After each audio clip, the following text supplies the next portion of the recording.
Queridos irmãos, boa noite, a graça e a paz do nosso Senhor Jesus Cristo. Estamos aqui mais uma quarta-feira com muita alegria no coração para estarmos dando sequência no nosso estudo. Estamos estudando o livro do Apocalipse. Chegamos no capítulo 20, que é um capítulo bem bacana também, como os outros que nós estudamos, mas é um capítulo que tem a sua particularidade e que ele é um início da história sendo contada pela última vez que João relata para nós. É a última sessão de 7. Como a leitura do Apocalipse não é uma leitura cronológica e sucessiva, né? Ela é de recapitulação.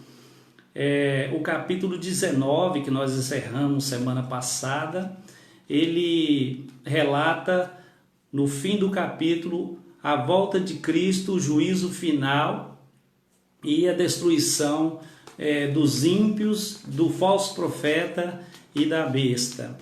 E então agora recomeça a história, porque esse capítulo 20 ele vai falar de um tópico muito importante, que é o milênio, os 1000 anos de prisão de Satanás e do reinado de Cristo durante esse período. E é um assunto muito emblemático, porque é um milênio relatado aqui nesse capítulo 20.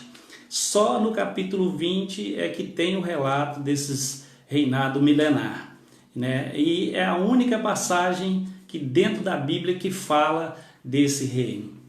E, sem dúvida, né, dentro da escatologia bíblica é o assunto mais debatido entre os cristãos de várias denominações, e as interpretações sobre o milênio são tão divergentes que acabaram levando a pelo menos 4 interpretações, 4 posicionamentos acerca desse tema. E não tem como a gente falar de milênio sem relatar essas 4 linhas escatológicas de pensamento. E entre elas, né, há divergências de posicionamento, de entendimento, né? E nós sabemos que a maioria dos cristãos são leigos nos assuntos que se tratam de escatologia, ainda mais os assuntos mais complexos como esse, né? E nosso estudo aqui de hoje, nós vamos tentar ser breves assim, e objetivos e claros, né, com relação à análise, né, com respeito às principais interpretações sobre o milênio, e vamos dar também uma análise bem precisa da interpretação que é mais coerente com a Bíblia, na qual nós defendemos. Então, as interpretações, elas são o amilenismo, o pré-milenismo histórico, o pré-milenismo dispensacionalista e o pós-milenismo, né? E as perguntas diante desses pontos são assim: quando ocorrerá o milênio? Antes ou depois da vinda de Cristo? O reino milenar deve ser entendido de forma física e literal, ou simbólica e espiritual? Quem são os indivíduos citados no capítulo 20, na qual nós vamos ler agora os primeiros versículos para que a gente possa dar entrada no estudo? Estaremos lendo do versículo de 1 até o 4 do capítulo 20 do Apocalipse e vamos orar iniciando o estudo e dando um breve explicação dentro de cada interpretação dessa escatológica aqui. Vamos ver o que cada uma pensa, para ver qual é mais coerente com a palavra e, né, qual a que nós defendemos. Então vamos orar, queridos, nesse momento. Pai querido, Deus de amor, mais uma vez estamos aqui prontos para receber mais uma porção da Tua palavra, e que isso eu possa falar profundamente aos nossos corações, trazendo aqui para nós a clareza e a da explicação do texto, e nos abençoando através do Seu Santo Espírito, para que possamos receber essa maravilha que é o entendimento da Tua Palavra, para que possamos crescer espiritualmente e também sermos pessoas mais melhores do possível nesse mundo tão complicado que estamos vivendo. Abençoe cada pessoa, Pai, cada um que está do outro lado assistindo, que ele possa ter a reverência como se ele estivesse na Tua casa, no Teu templo, ali com a reverência, com a ordem, da mesma forma, prestando atenção para que a palavra possa penetrar no seu coração. Obrigado, Senhor. Abençoe-nos e dê-nos a capacidade para estar realizando aqui um estudo que seja agradável a Ti. Em nome de Jesus. Amém. Então nós vamos ler do versículo 1 a 4 do capítulo 20. Fala assim: Então vi descer do céu um anjo, tinha na mão a chave do abismo e uma grande corrente. Ele segurou o dragão, a antiga serpente, que é o diabo, Satanás, e o prendeu por 1000 anos. Lançou-o no abismo, fechou-o e pôs selo sobre ele, para que não mais enganasse as nações, até se completarem os 1000 anos. Depois disto, é necessário que ele seja solto por pouco tempo. Vi também tronos, e nestes sentaram-se aqueles aos quais foi dada a autoridade de julgar. Vi ainda as almas dos decapitados por causa do testemunho de Jesus, bem como por causa da palavra de Deus, tantos quantos não adoraram a besta, nem tampouco a sua imagem, e não receberam a marca na fronte e na mão, e viveram e reinaram com Cristo durante 1000 anos. Esse texto é bem interessante, fala da prisão de Satanás. Nós vamos primeiro relatar essas linhas escatológicas para a gente entender o que cada uma pensa com relação ao milênio, e depois nós vamos falar dessa prisão de Satanás por 1000 anos. E como o assunto é complexo, o reino milenar e a soltura de Satanás e o juízo de Deus que tem no restante do capítulo, nós vamos ficar para o próximo estudo, né? Então nós vamos começar pela linha chamada pós-milenismo. O que é que o pós-milenismo prega e ensina? O nome já sugere. O pós-milenismo entende que o milênio também ocorrerá antes da segunda vinda de Cristo. Porém, ao contrário do amilenismo, o pós-milenismo prega que o milênio será um período de grande paz e prosperidade resultante da pregação do evangelho em todo o mundo. Assim eles imaginam que o mundo tende a melhorar antes da volta de Cristo, de modo que o milênio será assim caracterizado pela maioria dos habitantes. Ligação indesejada aqui, eu acho que caiu por um momento. A maioria dos habitantes da terra respeitarão, né, a pregação da palavra do evangelho. Apareceu aqui, está bloqueada, mas desculpa, queridos, né? Respeitará a palavra de Deus, numa espécie de cristianização do mundo.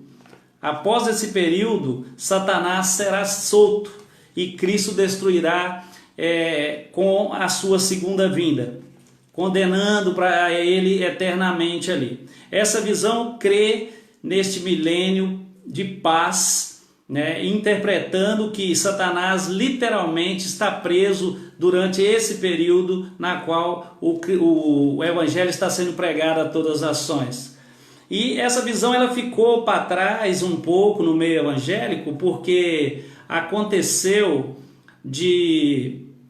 a primeira, segunda, terceira, a Segunda Guerra Mundial, a terceira não, eu já estou inventando a Terceira Guerra, trouxe muita tribulação, século XIX, século XX, então essa visão ficou um pouco enfraquecida no meio dos cristãos.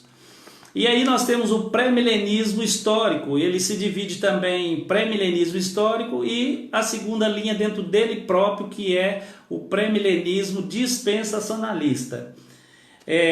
O pré-milenismo histórico é uma visão que defende um reino literal de Cristo na terra, né? Durante 1000 anos, que será iniciado com a sua segunda vinda.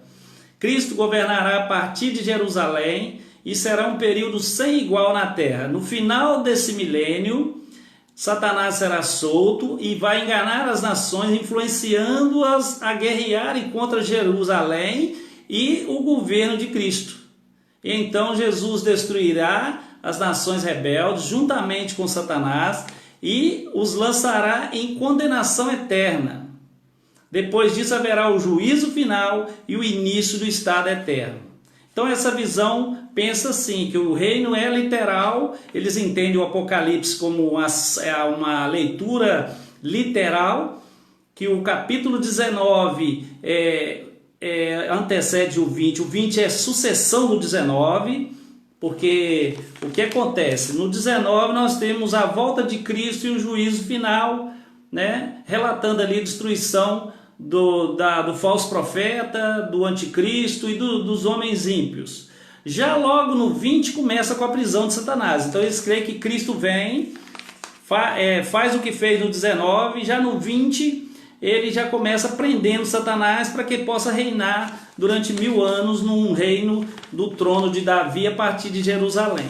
Não tem embasamento bíblico em lugar nenhum para esse reino de Cristo na terra. Nós vamos ver texto mais adiante que nos mostra isso. Então agora nós vamos no pré-milenismo dispensacionalista. É também uma linha que defende que o milênio é literal na terra e começará após a segunda fase da segunda vinda de Cristo. Esse aqui é uma linha pré-milenista que foi criada há um tempo mais recente e ela já discorda da primeira linha, ela acrescentou uma outra vertente de pensamento, né? É diferente do pré-milenismo histórico, ela defende e estabelece um tratamento completamente diferenciado e distinto entre Israel e a igreja. Aqui, ou seja, Deus possui dois propósitos com relação à terra e ao povo de Israel e com relação à igreja e o céu. Então esse meio aqui, ele é uma linha escatológica que defende assim: Jesus em sua primeira vinda tentou estabelecer o reino de Deus na terra, porém foi rejeitado pelos judeus. Então Deus adiou esse plano, olha só, e ele adiou esse plano e começou a tratar com a igreja. Somente após finalizar seus propósitos com a igreja é que ele retomará esse plano com Israel. E isso ocorrerá principalmente no milênio, onde as promessas do Antigo Testamento que eles pregam que será cumprida literalmente na restauração do Templo de Jerusalém e do trono de Davi, né, e a exaltação do povo judeu a partir de Jerusalém, né, e sobretudo com o mundo gentio também. E primeiro ocorrerá um arrebatamento secreto da igreja e juntamente com o surgimento do anticristo na terra. Será dado início aos famosos 7 anos de tribulação que eles pregam que vai ocorrer no fim. Eles usam as 70 semanas de Daniel e como base para interpretar essa cronologia deles. No caso, esses 7 anos seria a 70ª semana postergada para o fim, para que houvesse 7 anos de reinado do anticristo enquanto Cristo arrebatou sua igreja. E eu estou dando uma ênfase maior nessa linha porque ela é a linha mais utilizada hoje no meio chamado evangélico, principalmente os pentecostais, os neopentecostais. Eles pregam essa linha e eu vou explicar aqui por que no final, né?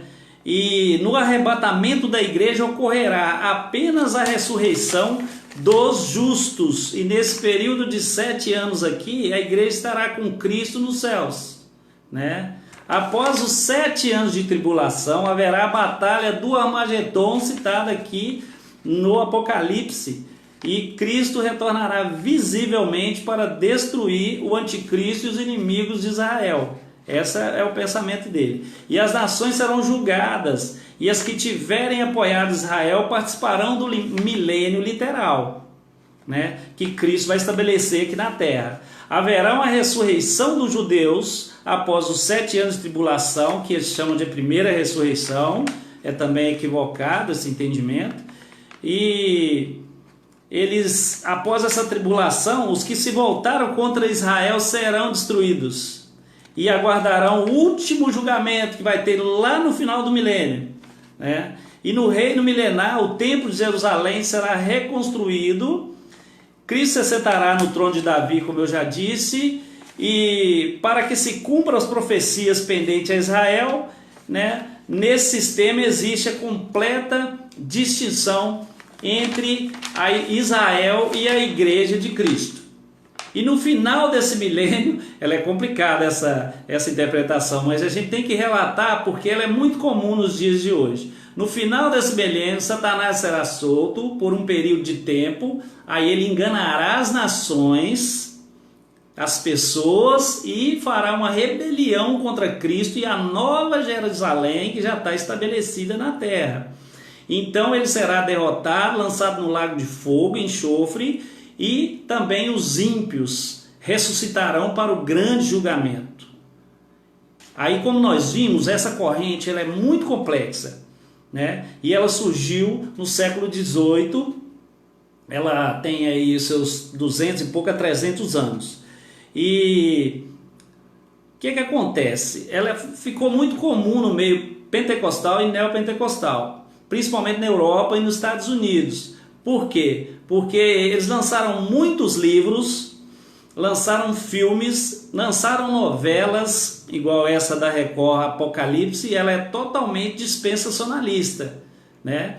Eu falo porque eu já vi essa novela, eu assisti com a visão crítica da linha de pensamento dispensacionalista. Ela é totalmente, que é a linha da igreja neopentecostal do Edir Macedo, né? Então eles usam como base também, para querer defender esse reinado terrestre, Isaías 65, né? Que é aquele texto que fala, que Isaías relata sobre novos céus, nova terra, porém ele se refere à linguagem da época dele, um sentido mais rural. Ele dá exemplos do que ele entendia conforme a linguagem que ele vivia.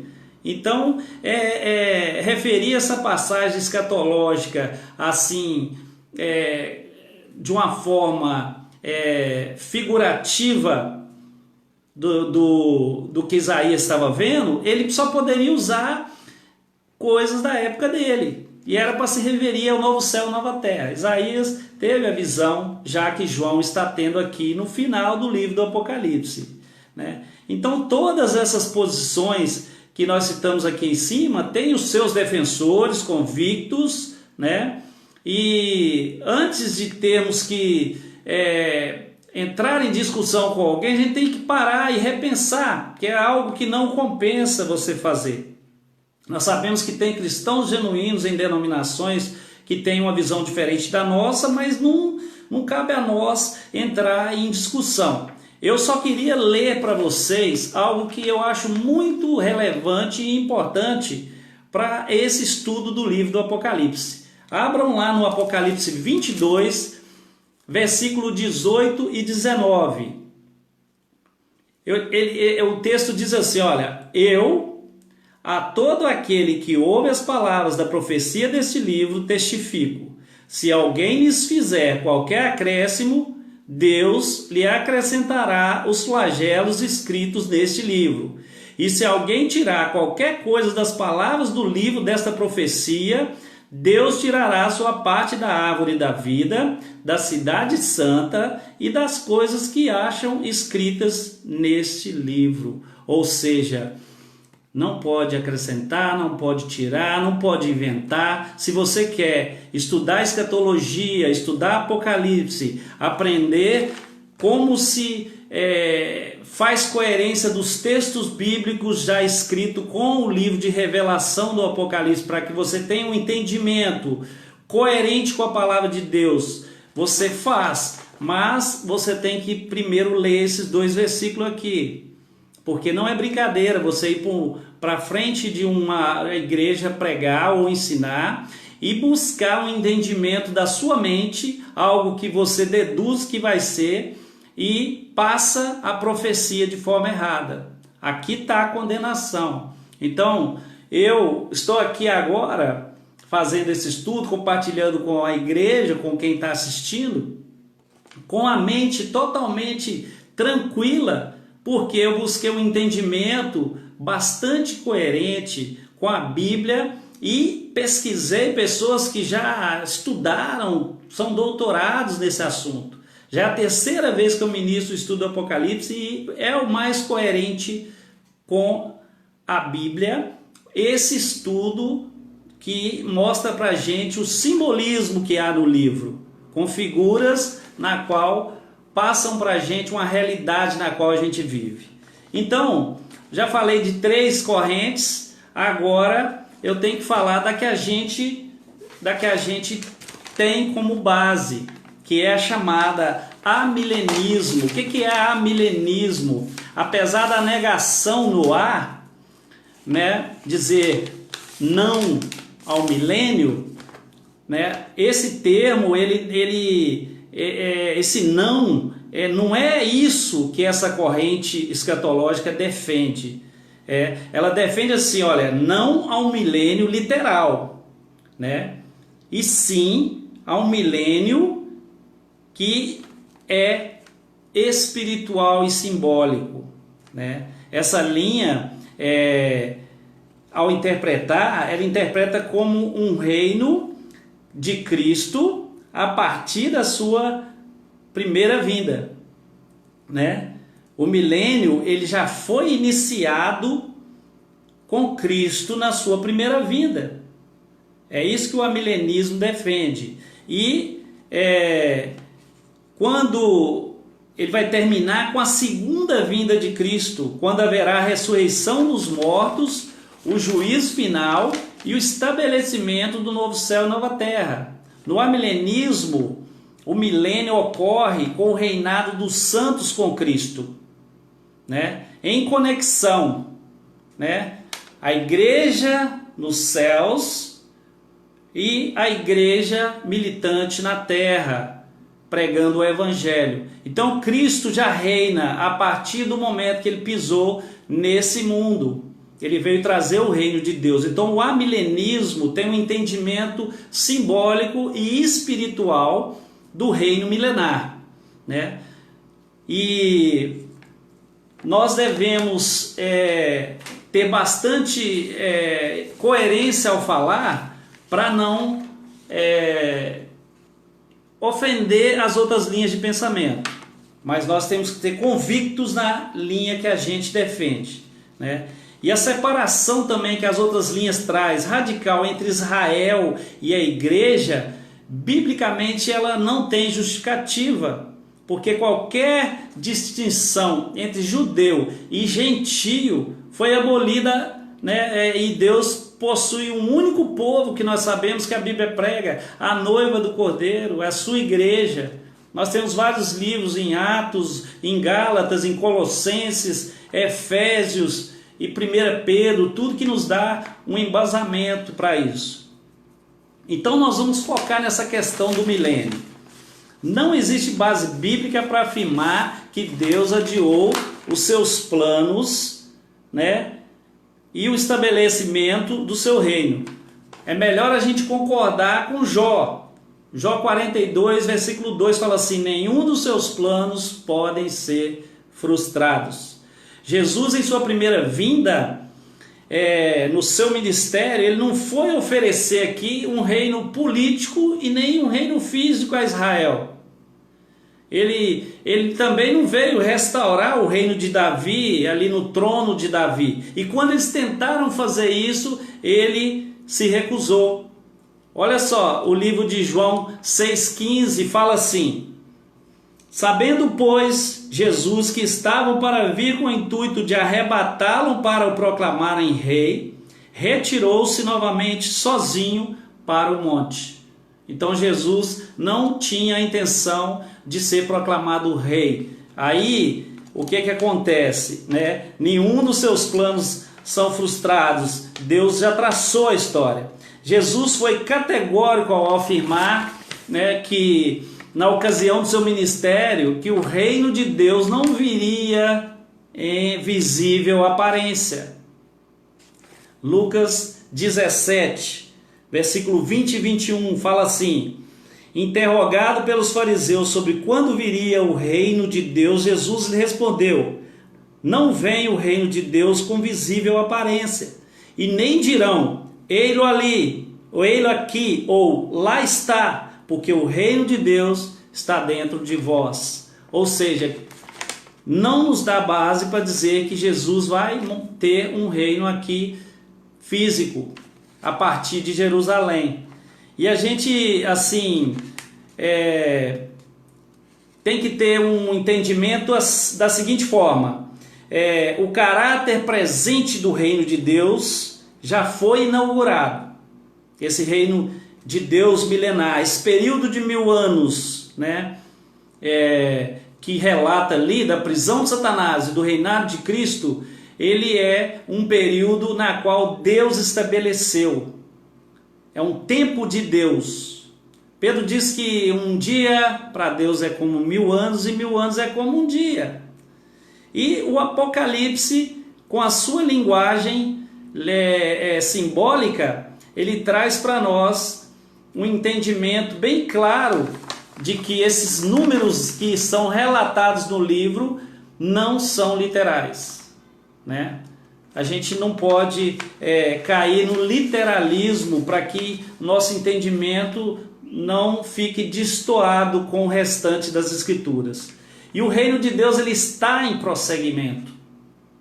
Tem vários textos aqui que eu não vou relatar para não tomar mais o nosso tempo, mas tem Mateus, Romanos, Coríntios, Colossenses e uma série de outros textos que mostram o reino de Deus em prosseguimento, em andamento.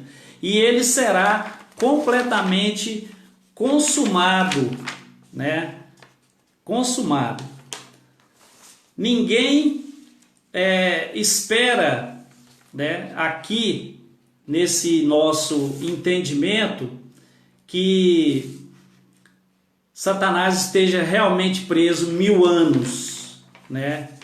Nós vamos explicar essa parte, que é o início do texto, mas eu deixei para o fim. Primeiro, preferi relatar as correntes escatológicas, né?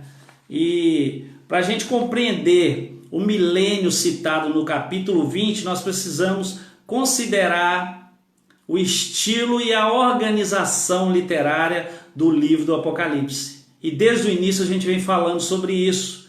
É um livro organizado em 7 sessões paralelas e progressivas, chamada de leitura de recapitulação.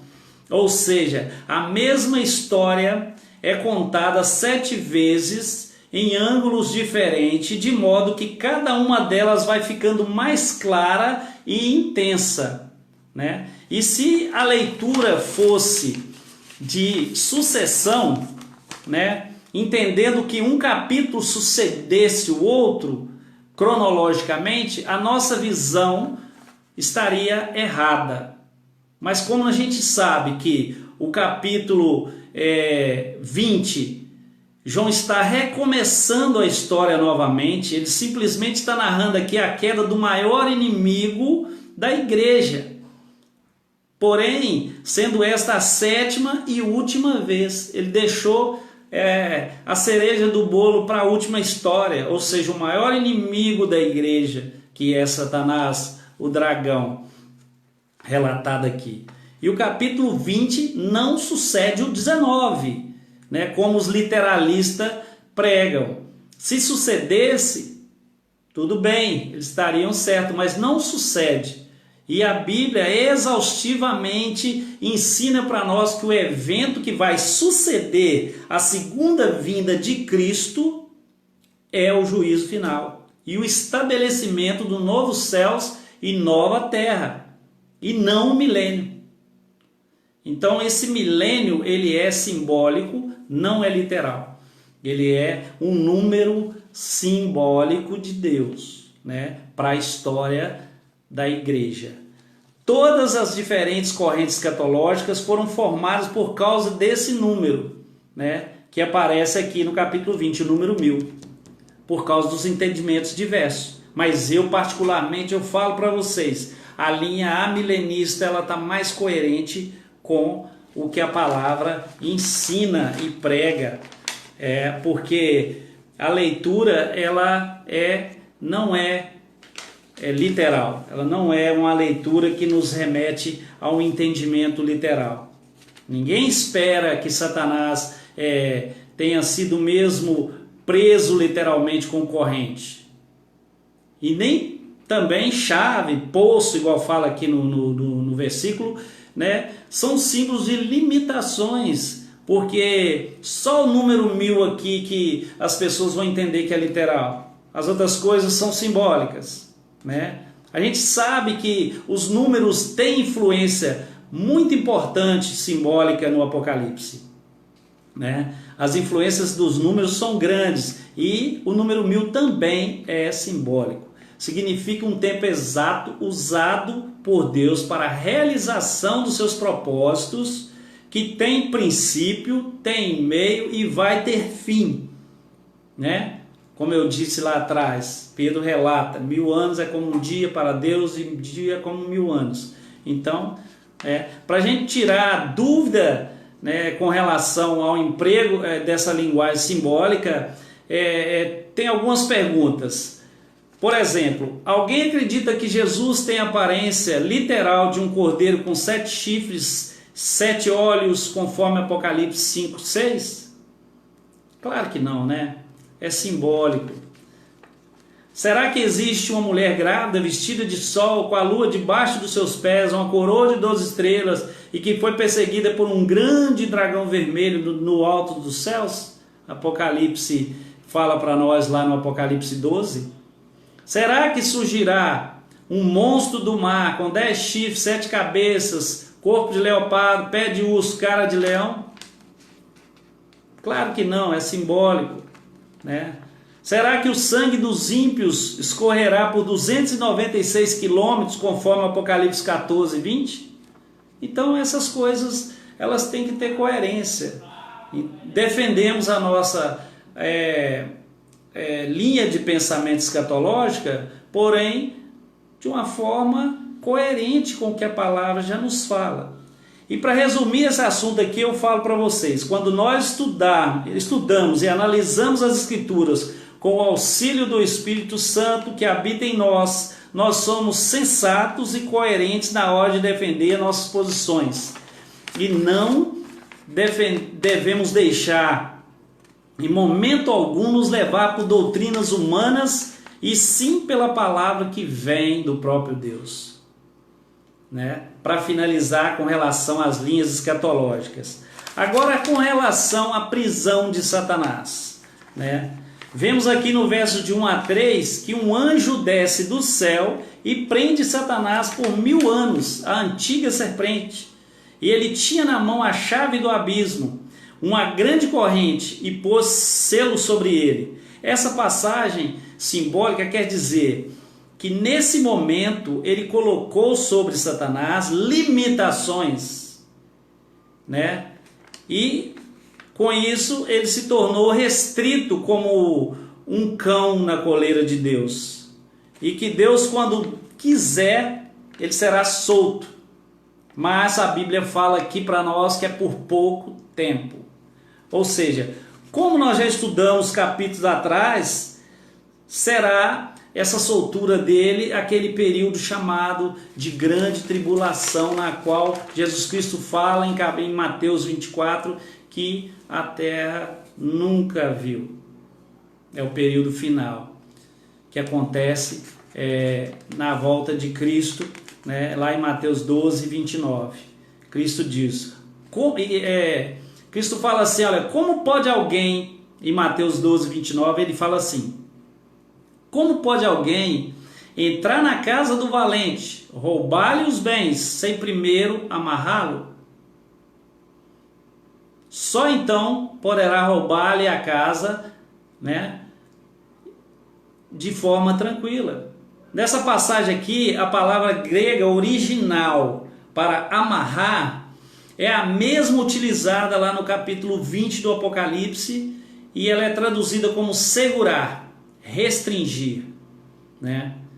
Por isso que as coisas elas parecem, né, melhor dizendo, difíceis para os cristãos da época de João, dando a impressão de que o dragão estava conseguindo destruir toda a igreja naquela época de tribulação. E João lhes traz a notícia de que o Cordeiro venceu, tem o livro da história nas suas mãos e controla todas as coisas, e que ele é soberano, e ele limitou o maligno e a igreja. E a igreja vai ser mais do que vencedora na pregação do Evangelho.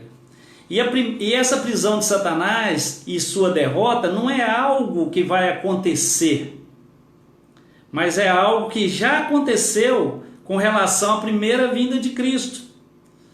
Durante o ministério de Cristo, com a sua morte, com a sua ressurreição e a sua coroação, lá em Lucas 10, 17, 18, ele relaciona a queda de Satanás com o avanço da pregação do Evangelho. Podemos usar o mesmo princípio quando os gregos foram procurar Jesus. Na ocasião ele disse: chegou a hora de ser julgado este mundo, e agora será expulso o príncipe desse mundo. Mas eu, portanto, quando for levantado da terra, atrairei todos a mim. João 12, 31 e 32. Né? E aqui nesse texto a palavra grega para expulsar é a mesma do versículo 20 lá, do capítulo 20 que nós lemos, que é lançar. Ele foi expulso, lançado fora, né? Mais uma vez, a expansão do Evangelho de Cristo é apontada por ele mesmo como a derrota de Satanás. Antes da primeira vinda de Cristo, a revelação especial de Deus estava restrita mais ao povo de Israel, e as demais nações estavam sob as correntes da enganação de Satanás, e eles as mantinham na total ignorância. A gente percebe no verso 3 que quando Satanás é limitado, existe um motivo, como nós lemos lá no início. Qual que é o motivo? Para que não mais enganassem as nações, até se completarem os 1000 anos, ou seja, até o Evangelho alcançar o último eleito nos 4 cantos da terra, e aí então ele será solto por pouco tempo. Ao meu modo de entender, é simples esse texto quando se tem um entendimento correto. Ou seja, Cristo inaugurou o seu reinado milenar, que já dura 2020 anos, com sua primeira vinda. E ao mesmo tempo, ele pisou a cabeça de Satanás, restringiu ele do seu maior poder. Qual era o maior poder de Satanás? Enganar as nações e acusar os santos diante de Deus nas assembleias celestes, conforme nós vimos em Jó. E Jesus fala que ele é assassino desde o início. E quando Deus permite, ele mata. Foi assim com os filhos de Jó, ele matou os 10. Em Jó ele não pôde tocar na vida dele. Então o poder que ele tinha de acusação, de promotoria é muito forte, muito assim. Ele pegava pesado com a lei e fazia com que ela fosse cumprida. E Deus tem um propósito na história, tem um tempo para tudo. E quando Cristo veio, Paulo fala que os principados e potestades foram colocados debaixo do estrado de seus pés. Ou seja, ele restringiu Satanás. Então esse período de reinado de Cristo é o mesmo período em que Satanás está preso. Aí você me pergunta, mas como Satanás pode estar preso e esse mundo está do jeito que está? Ele não está preso literalmente. Nós não podemos entender que ele está amarrado, ele é um ser espiritual. Ele está restringido. Só lhe resta a terra Hoje ele te acusa para você mesmo. Hoje ele tem um sistema armado e arquitetado para que nós possamos enveredar nos caminhos de prostituição e de perdição. Porém, ele tem seus limites. O que a palavra diz? Ele ruge como um leão a fim de tragar. E ao mesmo tempo a palavra fala assim: resisti ao diabo e ele fugirá de vós. Ou seja, a pregação do evangelho ele não consegue barrar. O reinado de Cristo está em andamento. E ele está solto, mas ao mesmo tempo restrito. Paulo fala: Timóteo, eu estou preso, mas a palavra não. Ele tem poder de barrar o pregador, mas o evangelho não. Cristo libertou, Cristo abriu o caminho para o evangelho para todas as nações. A Bíblia fala que quando ele morreu na cruz, as trevas que pairavam sobre as nações foram dissipadas. Ou seja, agora ele foi levantado, então abriu para os gregos, para os romanos, para os brasileiros, para os chineses, para todos os 4 cantos da terra. Então, a liberdade da pregação do evangelho, né, é porque Satanás está restrito. Enquanto os propósitos, os decretos de Deus não forem cumpridos, ele não será solto. Por pouco tempo, para que ele dê o seu último suspiro de maldade, que é o período chamado Grande Tribulação. E, se nós estivermos aqui, iremos passar por ele. Mas está tudo debaixo do controle de Deus. A palavra de encorajamento é: ide pregar o evangelho a toda criatura. O evangelho não pode ser vencido. E Paulo, né, como eu disse, falou que Cristo triunfou sobre os principados e potestades na cruz. E a palavra também fala, aqui ó, Mateus 2, versículo 2. E perguntaram: onde está o recém-nascido rei dos judeus? Porque vimos a sua estrela no oriente e viemos para adorá-lo. Mateus 4, 23. Percorria Jesus toda a Galiléia, ensinando nas sinagogas, pregando o evangelho do reino e curando toda sorte de doenças e enfermidades entre o povo. Então, está conciliado a derrota de Satanás, a pregação do evangelho. E Cristo reina. O postergar ou adiar o reino de Cristo para um milênio futuro é desmerecer o que ele fez na cruz. Ele fala com os discípulos: agora toda autoridade me foi dada nos céus e na terra. É eu que mando. Ide, portanto, pregar o evangelho. O reino de Deus não é de aparência visível. Isso explica tudo, irmão. Então, o milênio é um tempo de Deus para a pregação do evangelho, na qual o nosso grande inimigo está selado, restringido, segurado, preso de forma figurativa. Ele é um ser espiritual e já está condenado. E a gente tem que entender que, apesar de Satanás estar limitado, ele não está completamente sem agir. Ele está agindo dentro das suas limitações. Porque Cristo adverte: quando ele for solto, a terra passará por um período que ela nunca houve, nunca viu.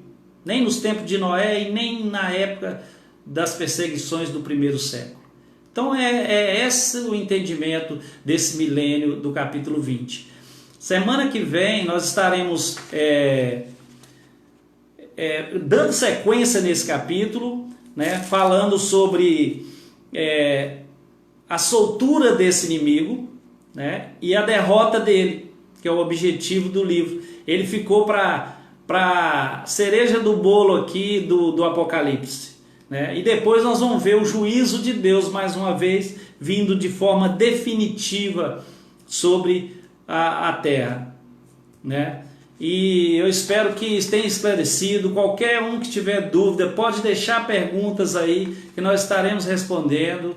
e cada dia a gente está buscando mais a entender, né? Que Deus nos abençoe, nos dê uma noite de descanso maravilhosa, né? E esse estudo, para mim, ele é muito enriquecedor. Cada dia a gente cresce mais. E é assim que a palavra de Deus é. Nós vamos aprendendo dia a dia. Tá bom? Vamos orar então, encerrando mais esse estudo, e que os irmãos que estão do outro lado possam também estar orando, colocando a vida das pessoas necessitadas, colocando a vida da igreja, a vida dos nossos líderes aos pés do Senhor. Pai, nós te agradecemos e engrandecemos teu santo nome por mais esse estudo maravilhoso, por mais essa porção da tua palavra colocada nos nossos corações, e nos enchemos de júbilo, ó Pai, porque o Senhor tem sido fiel para conosco, e a tua palavra nos traz um alívio, nos traz um encorajar daqueles problemas que nós sabemos que esse mundo oferece, mas que nós temos a fé firmada na vitória no Senhor Jesus Cristo. E que o Senhor possa estar nos alimentando a cada dia, nos fazendo seres humanos melhores, pessoas melhores, e que nós possamos estar refletindo a pessoa de Cristo aonde nós estivermos, cumprindo com que o Evangelho seja pregado, porque as almas estão por aí sedentas, precisando ser libertas das correntes do mal que as assola. Obrigado, ó Pai, por essa noite, que possamos ter descanso e possamos ter uma noite agradável de sono, que amanhã possa ser um dia maravilhoso na tua presença. Obrigado por tudo, obrigado pelas pessoas que nos assistem e as pessoas que ainda vão assistir. Fique conosco e nos abençoe. Obrigado, ó Pai. Em nome de Jesus. Amém. Fiquem com Deus, queridos, e até semana que vem, se assim Deus o permitir.